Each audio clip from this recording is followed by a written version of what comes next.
Another show, another opportunity for me to talk about one of my favorite games of 2023 going into 2024. Go figure, Yep. right? You think people are sick of me talking about Cookie Cutter? I don't think so, man. I think we have one more good push in us. Sounds good. Well, welcome everybody. This is our usual Press for Time show. We appreciate you stopping in. I am the one and only Benny Rose, and my buddy over there with the nice gentleman Stark-like glasses is Mr. Tyler Nethers. What's up? And What's we are up? Pressed for Time, We as are always. more pressed for time than we have ever fucking been. So the name could not be more apt at this point. But as promised, we will get you content when we can. And that's what today is all about. So I've been living my life, working, and just loving the world of Cookie Cutter and loving the growth as I see the company, promoting the game, and more people are gravitating towards it, and more people are finally discovering it. It's been exciting on the fan side, Oh just to yeah. see that, because I've never really followed a game to that level. You know what I mean? Like I'm in it with the games that I love, but Right. never to that point where obviously having the awesome opportunity to chat with Stefano on here, and it's just been a really cool moment in gaming history for me to see, because I Yeah. really have confidence in the game. And today is really about hearing Tyler's thoughts, because Tyler has jumped into the game. Yeah. And All because of this guy. Like, it didn't, despite being kind of in my wheelhouse, I just have too much going on right now. It didn't really pique my interest, at least at the moment. But after listening to Benny go on and on and on ad nauseum about how fucking great it was, I was like, fuck it, man. Had a couple drinks one night and I was like, I'm gonna buy this bitch. And I bought it, and I've been playing it a little bit, not nearly as much as he has. I haven't finished it yet, but damn, it's a blast, man. It's a good fucking time, and a good entry level Metroidvania style game for folks that don't necessarily get into that type of game too often, but not dumbed down in a way that would turn off veteran players. So I'm having a blast with it as someone who's played basically every good Metroidvania to ever come out.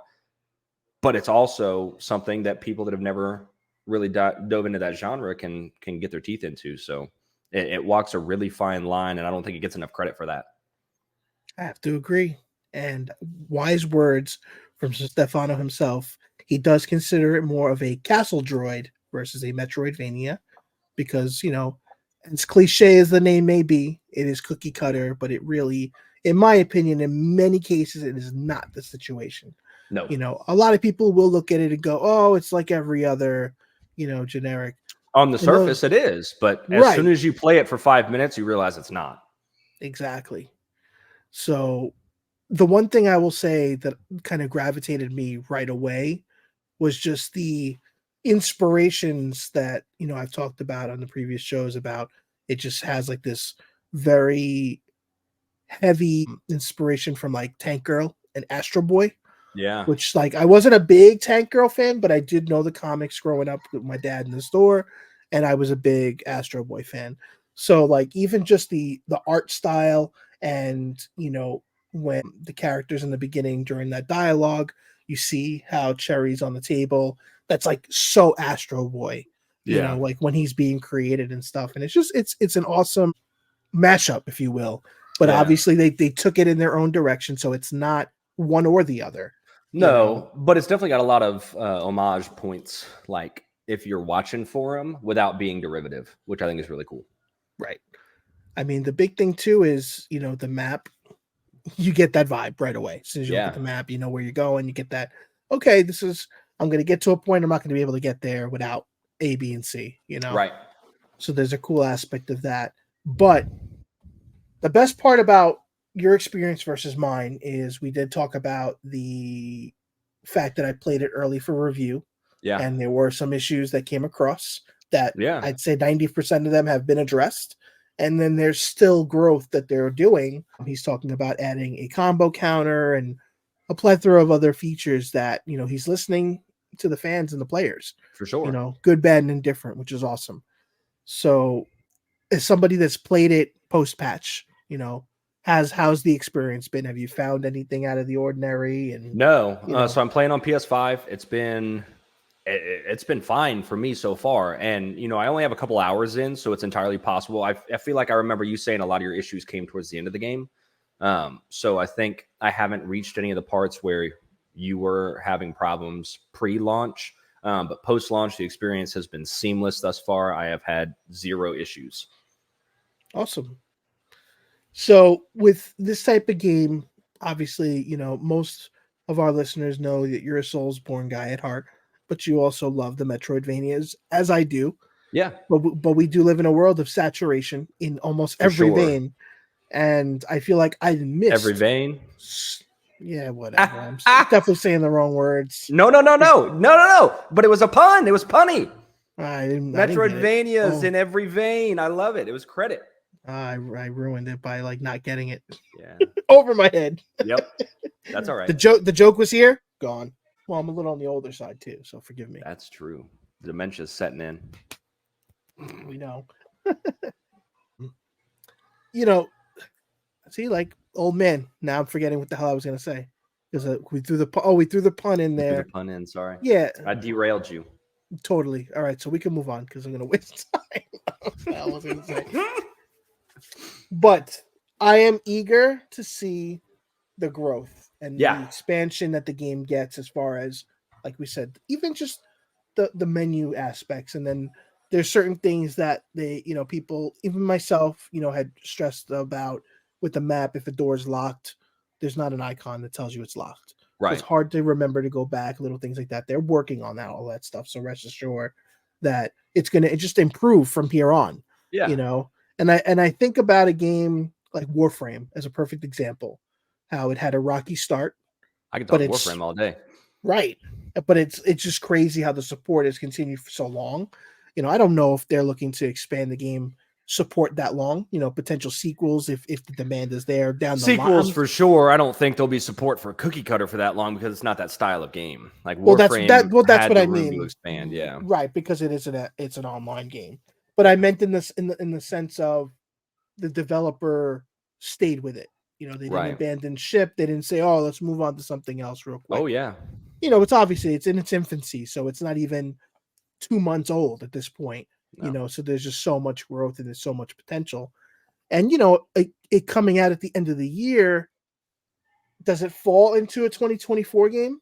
Because it came out post all game nominations when it comes to game of the year. For people that I think it's going to get lost in the conversation. I don't think it'll come up at the end of the year. Unfortunately, that's just the reality of releasing games that late. True. Well, I do think, in confidence, when you have a game that has an engaging fan base in any world, really, not just gaming. Yeah. The talking gets more people talking, For sure. I think that there's potential. I don't know, something in my gut down here and up here in my heart. I just feel like it's going to get to a point where more people are going to talk about it.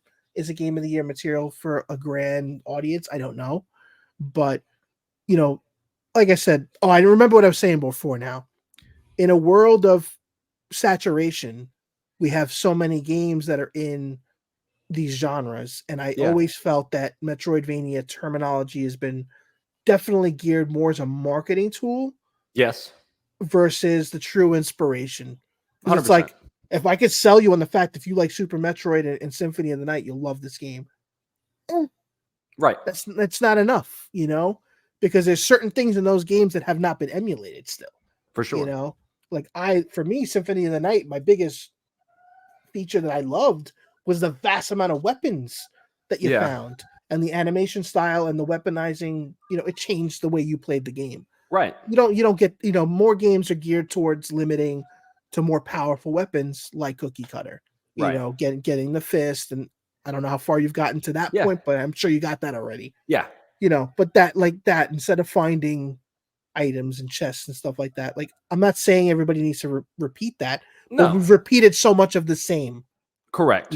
So I get it. If you're going to use that terminology, maybe we should bring some more inspiration. That's just my tangent on it. But again, there's a perfect example. There's 3 or 4 PlayStation games that popped up on the Plus Essentials that are all in that category. Right. and I'm trying them because I'm like, all right, I don't have to buy it, see if I like it. And I'm Yeah. just like, It's just more of not the doing it same. for you. Eh, eh, It you know. doesn't have the same hook. Yeah, I think the art style was key. Art style's huge. The hand drawn 2D art style is a big part of it. The Again, themes, yeah, having obviously it's more adult themed. Um, yes. and that's not always a good thing, but I feel like it is in this case. I feel like it does help it stand out because you look at how many of these platformer style games lean more to the Ori and the Blind Forest style. Like, hey, we want to appeal to every audience from adults to children. We want gameplay that'll engage the older crowd, but themes that can still be played and digested by a younger crowd. Cookie Cutter's like, nope, this is a mature game. It has mature themes. You should not be playing this if you're a kid, obviously. Boom, and it throws it out there. So it doesn't mince words with who it wants to be, I feel like. And not a lot of those games lean more into that mature style, like Symphony of the Night. You know what I mean? I feel like that's where Cookie Cutter kind of separates itself. And I'm only smirking because every time we talk about the fact that it's adult games, I remember the fact that my son likes to play it and constantly fights the last boss and tries Love it. his goal is to beat him. And I've literally shared videos with the developer of just watching my kid in pure frustration, like, oh, I'm almost there, Yep. like Sweating. I'm really sweating. Get him. 9. Oh God. Heal. No. Please. Oh. I don't know. I feel like he's into boss battle games. Like, Yeah. he'll see me fight a boss. He's like, I don't want to play the rest of the game. I just want to fight the boss. I want to fight the boss. So I feel like I might want to introduce him to Fury. Do you remember that game? I never I don't played think it, so. but it was like, as far as I I'm knew, look it it up. was like, yeah, it was I think it was FURI possibly, and it was. I think the idea was I think the level was like every level was a boss, and it was a boss battle. It wasn't like level based and stuff. Like you didn't go through a level. Fury, hack and slash, shoot 'em up, twin stick, bullet hell.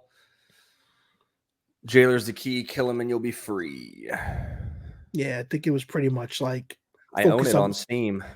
I own it on something. I didn't fucking. It's probably in a humble bundle at some point, or someone gifted it to me because I never fucking heard of it. But yeah, it's there. It's in the collection. Yeah, seems like a bit too challenging sometimes, but well, we live in the world of saturation where we sometimes have too much of a good thing.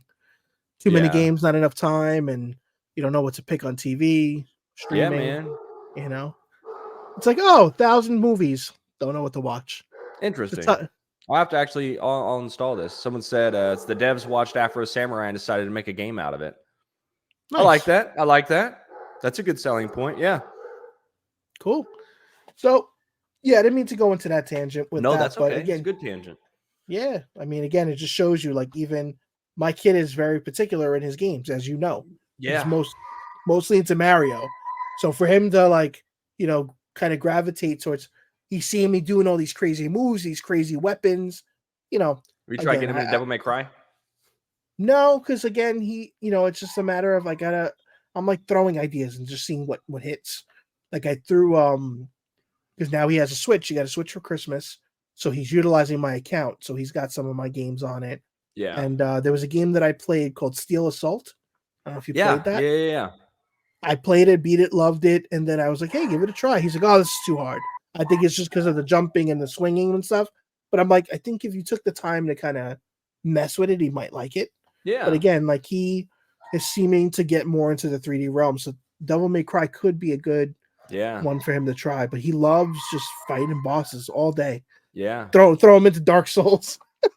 Shit, man. Listen, my kid is very angry when it comes to That'd be impressive. He could do it though. He's got to learn to be patient though. He's not patient. Yeah. I when I play Fortnite, there's the emote where the character throws a controller on the floor. I said, "That's you stomping on it." But I can see that. Yeah. Oh, dude, my wife can't take it. She's just like, "Can he stop with the yelling?" He's just or you hear, "Dang it, dang!" and you hear this foot stomping. I hear it up here. Love it, Just like, man. oh my God. Like I created a monster. Yes. So, but yeah, again, it's just really cool that, that he kind of gravitated to appreciation. And Yeah. he's like, oh, can I play that game with Cherry again? But now he calls it Cookie Cutter. So like now Right. he'll just throw the PlayStation on. Because Yeah. I'll And go to just start play it. playing. I'll put from rest mode, I'll go to play it, and it's there with him playing in the boss battle. I'm like, you forgot to turn it off. Right. That's awesome, So, man. yeah, but I think it speaks for the game itself. So It does. the one thing I will say that I talked about also is I want more voice acting. Like the beginning of, if you notice, you have the dialogue, you have a little bit with Raz and Cherry, but like that's it. And from speaking with the dev again, learned, it's what happens in that world of a smaller company. Oh, It's yeah. it's costly. I get it. But there's been talk on Twitter, and the publisher has been asking, hey, do you want more voice acting in this game?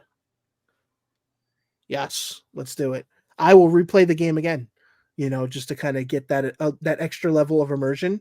Maybe Because they want some bona fide pressed for time talent to come on and voice some characters. we do voices. We do voices. We do the many voices. We can do it.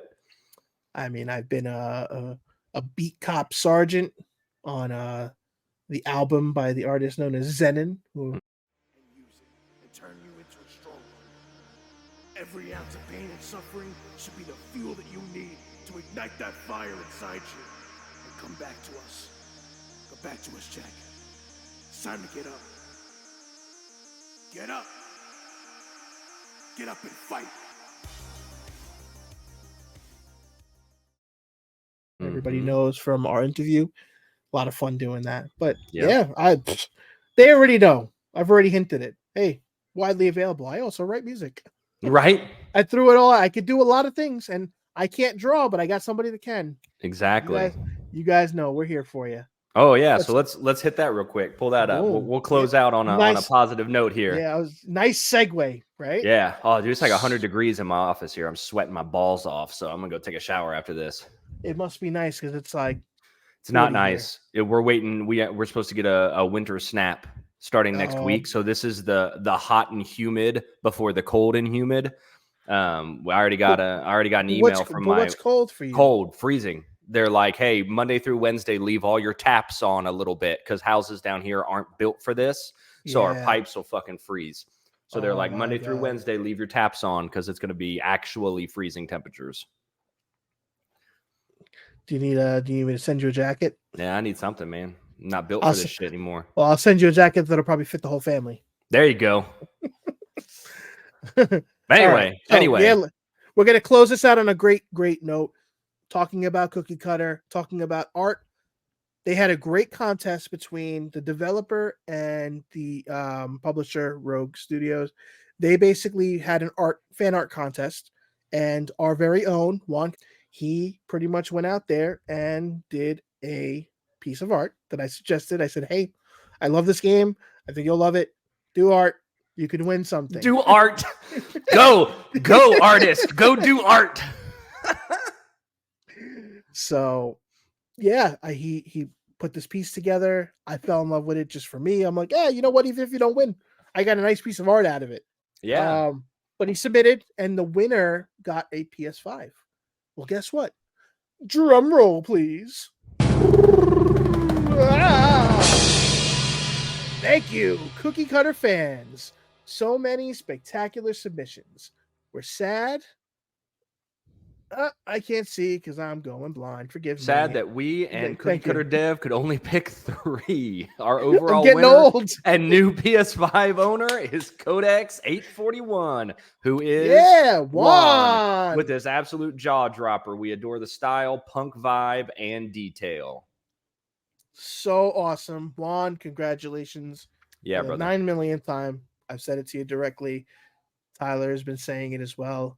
We love you. We appreciate you. We love your talent. We're happy that you're getting the recognition that you deserve. You're the fucking And it's for a man. game that I love. So it's just like It's like a perfect fits. crossover of things. Yeah, it's amazing. Yeah, man. What a way to end the show. I Yeah, definitely dude. fumbled on the reading because I don't That's know, okay. man. I'm here. I'm here with my Gunner glasses, my prescription Gunner glasses that you two can get. I was going to say From Gunner's website. I'm pressed for prescription, maybe. Yeah, no kidding. All right, guys. Well, we'll leave you on the high note. We have some cool stuff coming. We're going to have some unique reviews for some items that we don't usually talk in the coming weeks. We'll also be having some really cool interviews coming on as well. Oh, yeah. As well as some segments that might deal into anime and horror and MCU. We got a lot coming, so we appreciate your patience. Thank you, everybody, for the constant support. We can't thank you enough. We hope you have a great rocking rest of the week and stay strong in the new year. Take care and have fun, everyone. Love you guys.